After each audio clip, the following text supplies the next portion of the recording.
Okay, so I wanted to jump on here and make a video about something that I was kind of talking about on my spirituality Instagram the other day, and that was this idea of finding a meaningful job.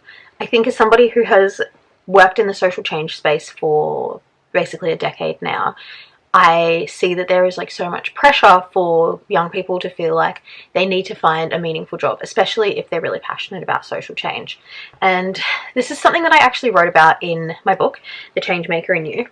I don't have a copy to just actually.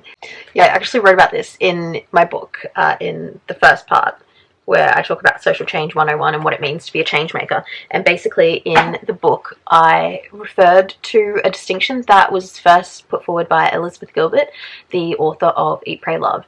And she talks about the 4 kinds of work that we can engage in throughout our lives. And I think she specifically wrote it within the context of creatives and people who are really passionate about, you know, whatever their art or craft might be. But I think it applies to change makers, and I also just think it applies more generally to people. I think that, you know, we try and make capitalism and this idea of labor like seem really like nice, and we try and like give it meaning because we think that if our work has meaning, then our life has meaning.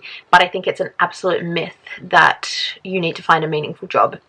I think that what's more important is that you have meaning in your life, whether that's through your job or other types of work that you engage in. That is the most important thing. I think that is the key to living a fulfilling life.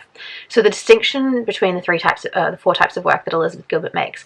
The first is a hobby. Hobbies are these low stakes activities that we kind of engage in purely for the enjoyment of it. It's something that we might not be very good at, or something that maybe we are good at, but we just do it for the enjoyment of it. And that is like totally a valid type of work.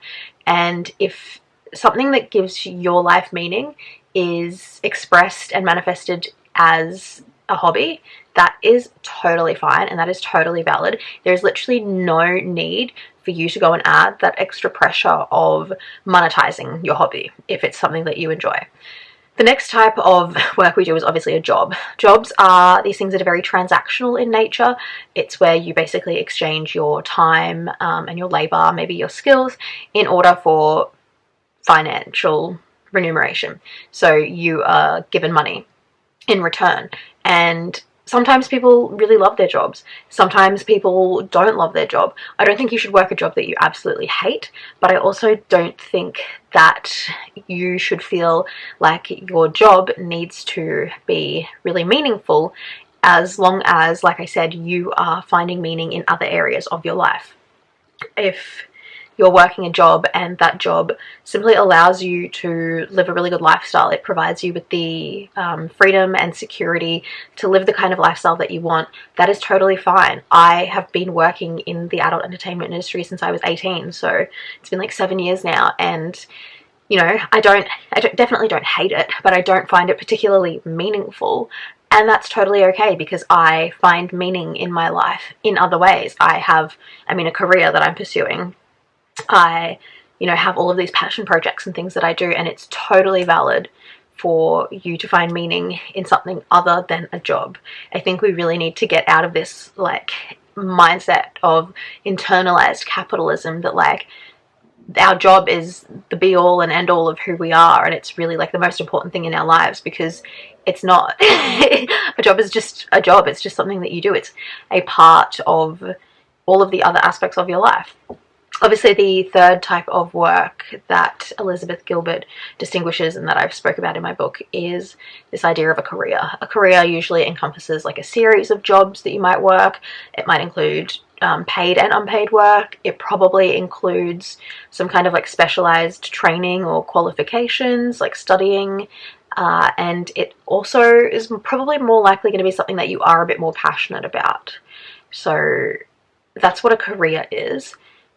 You're probably more likely to find meaning in your career if you are pursuing it, but at the same time, a career might just be something that you're really passionate about, and I think it's important that we don't confuse our passions with our purpose, because they are 2 completely different things.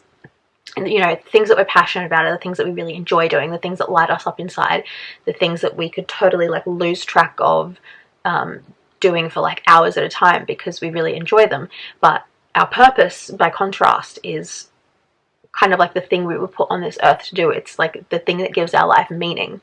And so it's totally okay if your career is not something that you find particularly meaningful, but it is something that you are passionate about.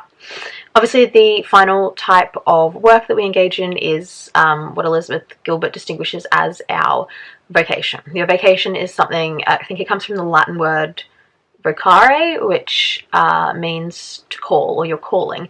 It's literally the thing that you were put here to do, and it's probably something that can never be taken away from you. You might find that halfway through your life your career changes, you don't have the same like passions or whatever. Your vocation, by contrast, is probably something that you have always had inside you and will always have inside you. If you don't know what it is, you probably just need to do a little bit of internal soul searching to find it.